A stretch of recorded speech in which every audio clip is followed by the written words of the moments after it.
Brain স্ট্রোকে আক্রান্ত, অবস্থা খুবই সংকটজনক, হাসপাতালে ভর্তি ওস্তাদ রশিদ খান।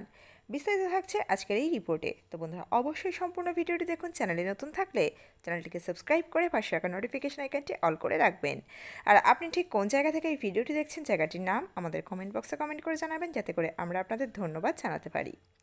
বিনোদন জগতের সময়টা যে মোটেই ভালো যাচ্ছে না, তা বেশ ভালোই টের পাওয়া যাচ্ছে। বছর শেষে গুরুতর অসুস্থ হয়ে পড়লেন ভারতীয় শাস্ত্রীয় সঙ্গীতের অন্যতম জনপ্রিয় শিল্পী উস্তাদ রশিদ খান। সূত্রের খবর, বেশ অনেক দিন ধরেই হাসপাতালে ভর্তি রয়েছেন জনপ্রিয় এই সঙ্গীত শিল্পী। রশিদ খানের অবস্থা সংকটজনক। সূত্রের খবর, গত কয়েক বছর ধরেই প্রোস্টেট ক্যান্সারে ভুগছিলেন রশিদ খান। চিকিৎসাতে বেশ সাড়াও দিচ্ছিলেন। এর মধ্যে আচমকা স্ট্রোকে আক্রান্ত হন সঙ্গীত শিল্পী। তারপরে আচমকা শারীরিক অবস্থার অবনতি হয়। হঠাৎ করেই মস্তিষ্কে রক্তক্ষরণ হওয়ার পর দক্ষিণ কলকাতার একটি হাসপাতালে ভর্তি করানো হয়েছে শিল্পী রশিদ খানকে। হাসপাতাল সূত্রে ও শিল্পীর ঘনিষ্ঠ মহল সূত্রে জানা গিয়েছে, রশিদ খানের শারীরিক পরিস্থিতি খুবই আশঙ্কাজনক। আচমকা ব্রেন স্ট্রোকে আক্রান্ত হওয়ার অবস্থা শোচনীয়। তার উপর দীর্ঘদিন ধরেই ক্যান্সারের সঙ্গে লড়াই চালিয়ে যাচ্ছেন তিনি। বর্তমানে আইটিইউতে ভর্তি রয়েছেন রশিদ খান।